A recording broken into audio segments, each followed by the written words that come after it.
Last అండి అన్నీ అయిపోయినాయి, కలుచుకున్నాను.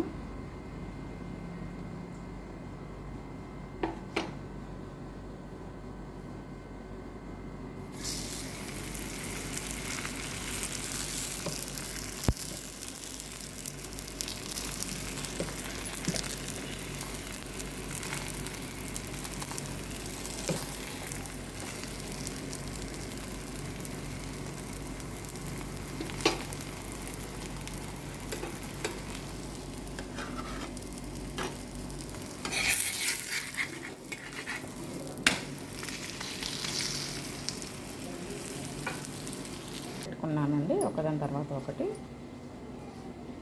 ఇవన్నీ చేసి పెట్టుకున్నానండి, కలుచుకున్నాను. ఇక నైట్ ఇవే అండి పిల్లలకి. ముందుగా స్వామికి సమర్పించేసి తర్వాత పిల్లలకి ఇస్తామండి. మీరు కూడా ఇంట్లో ఇలా పిల్లలు చేసి పెట్టండి, హ్యాపీగా ఫీల్ అవుతారండి. నాకైతే మా పిల్లలు ఎప్పుడు వచ్చినా రోజుకు ఒక ఐటెం చేసి పెడతా అండి. చిన్నప్పుడు అంటే స్కూల్కి వెళ్ళేటప్పుడు రోజు ఒకటి పెట్టేవాళ్ళు. ఇప్పుడు పిల్లలు మన దగ్గర ఉండలేరు కదండి, పెద్దవాళ్ళు అయ్యారు, వాళ్ళు హాస్టల్లో ఉంటారు, జాబులు చేస్తున్నారు. ఇంటికి వచ్చినప్పుడే రోజుకి ఒకటి ఐటమ్ అండి. ఓకే అండి, థ్యాంక్ యూ అండి, ధన్యవాదాలండి అందరికీ. హాయ్ అండి, అందరికీ నమస్కారం అండి. సుజాత ఇండియన్ కిచెన్కి స్వాగతం అండి. ఈరోజు భక్షాలు చేస్తుండండి. మా పాప వచ్చిందనమాట, ఆమె కోసం భక్షాలు కావాలంటే చేస్తున్నాను. ఒక గ్లాసు తీసుకున్నానండి, శనగపప్పు అండి. ఇది అంటే ఈ గ్లాసు వరకు ఇక్కడ తీసేసుకున్నాను అనమాట. ఉడికించి పెట్టుకున్నానండి శనగపప్పు. ఇది వచ్చేసి ఇది యాలకులు అండి, యాలకులు పంచదార మిక్సీ పట్టుకున్నాను అనమాట. చూడండి, ఇప్పుడే మిక్సీ పట్టుకున్నాను. ఇందులో కాస్తంత పచ్చి కొబ్బరి వేస్తా అండి, చాలా టేస్ట్ వస్తుంది, బాగుంటుంది పచ్చి కొబ్బరి. ఇంట్లో కొబ్బరికాయ కొట్టినామండి, అవి కొంచెం పీసులు తీసుకున్నాను అనమాట. ఉడికించిన పప్పు ఉంది కదండి, శనగపప్పు, దీన్ని ఇట్లా మిక్సీ పట్టుకున్నానండి. ఇలా మిక్సీ పట్టుకోకుండా కూడా మనము ఇదే ఏ కుక్కర్లో అయితే ఉడికించుకున్నామో దాంట్లో కొంచెం ఇట్లా గంట ఉంటుంది కదండి, దాంతో కూడా అనుకోవచ్చు. నేను ఎప్పుడైనా అట్నే చేస్తాను, ఈసారి కొంచెం మిక్సీ పడుతున్నాను అనమాట. దీంట్లోకి ఇది పంచదార అండి, పంచదార, ఇలాచీలు వేసిన పౌడరు, దానికి తోడు ఇంకొంచెం బెల్లం యాడ్ చేస్తాండి. పంచదార ఇప్పుడు వేసుకొని పక్క పెట్టినండి. కొబ్బరిను వెనక వైపు తొక్క తీసేసుకోవాలండి, ఇదంతా బ్లాక్గా ఉంటుంది కదా, గట్టిగా ఉంటుందండి. ఇది తీసేసుకొని చిన్నగా ముక్కలుగా కట్ చేసుకొని మిక్సీ పట్టుకుంటాను. ఇలా మిక్సీ పట్టుకున్నాం కదండి, చిన్న చిన్నగా ముక్కలు కట్ చేసి కొబ్బరిను ఇది ఇందులో వేసుకోవాలండి. ముందుగా మిక్సీ పట్టుకున్నాం కదా బెల్లం, ఇవి ఏంటంటే పప్పుది అందులో వేసుకుంటున్నాను. పచ్చి కొబ్బరి కూడా పిల్లలకు చాలా మంచిది కదండి, వాళ్ళు హాస్టల్లో ఉంటున్నారు, ఇంటి దగ్గరైనా మనం ఇలాంటివి చేసి పెట్టాలి కదండి. దానికి వస్తుంటే బెల్లం యాడ్ చేస్తాను.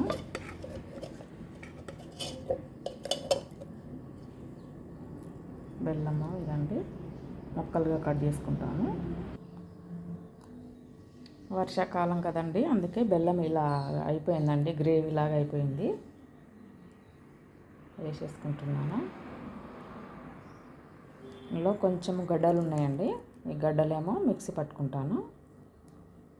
సరిపోతుందండి ఈ బెల్లము, ఎందుకంటే ఇది పంచదార పౌడర్ కదండి, పంచదార ఇలాచి కదా, సరిపోతుందండి ఇది ఈ క్వాంటిటీ.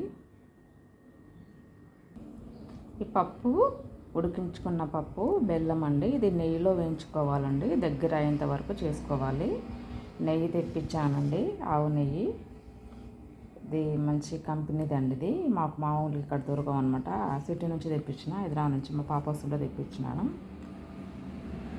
నెయ్యి పోసుకున్నానండి, స్వచ్ఛమైన ఆవు నెయ్యి అండి ఇది. ఇంట్లో అమ్మవారికి కానీ స్వామివారికి కానీ సమర్పించవచ్చు అనమాట ఈ నెయ్యితో చేస్తే. ఇప్పుడు ఇది ఇందులో వేసేసుకుంటున్నానండి.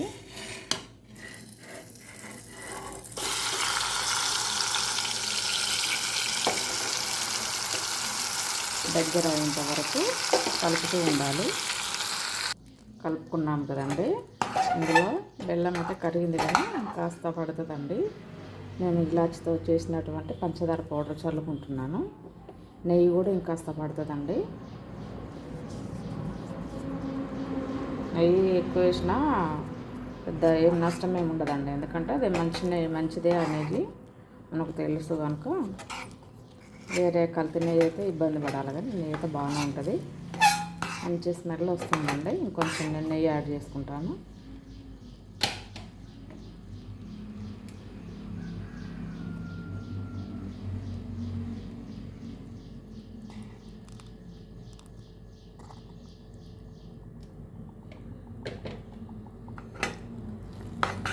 బాగా వస్తాయండి ఇలా నెయ్యిలో మంచి పాకంలాగా రావాలన్నమాట.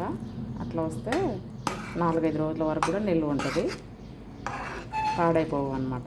నెయ్యిలో ఇట్లా వేయించుతాం కదా, టేస్ట్ బాగా వస్తాయండి.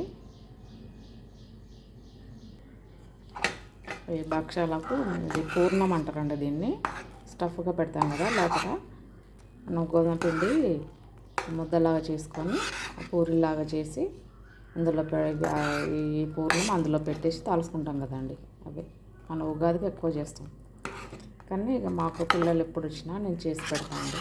మా పాప నైట్ వచ్చిందనమాట, ఆమె కోసం ప్రిపేర్ చేస్తున్నా.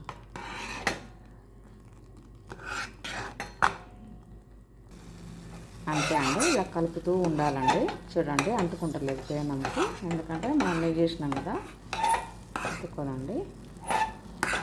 బాగా దగ్గర పడ్డాక నెయ్యి అనేది పైకి తేలుతుంది అనమాట. అప్పుడు ఇది కూడా కొంచెం బంక వస్తుందండి, బంకగా వచ్చేస్తుంది. అప్పుడు మనం తీసుకోవాలి, అప్పుడు స్టవ్ ఆఫ్ చేసుకోవాలన్నమాట.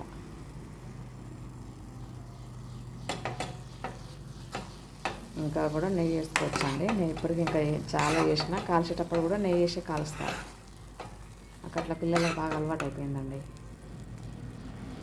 ఫైనల్గా ఇంకాస్త వేసుకున్నానండి, నెయ్యి వేసుకున్నాను. ఇది చల్లారాలండి, చల్లారితే గట్టిగా అవుతుంది.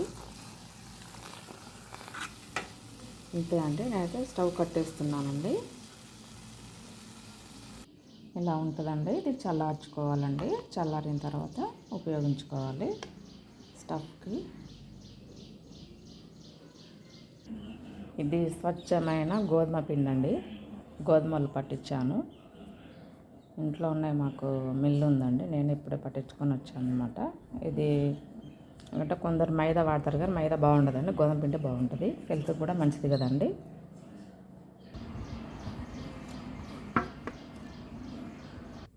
ఓకే అండి, ఇక్కడ మా పాప చేస్తుంది.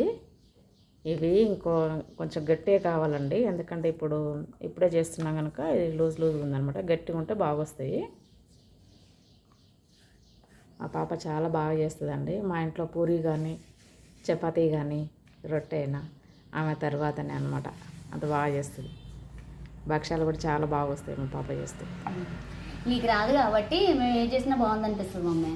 సరే ఓకే, ఇదండి కథ మా ఇంట్లో. నువ్వు మంచిగా చేస్తే మేము ఎందుకు చేస్తాం మమ్మీ? స్పూన్ పెట్టేసే సరిపోతుంది, ఇంకొంచెం పెట్టు.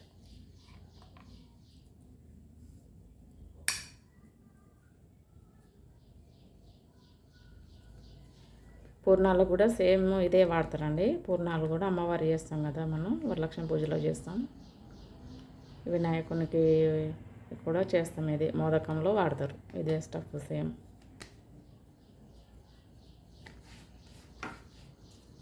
బియ్యము బాగా చేస్తుందండి, సూపర్గా చేస్తుంది.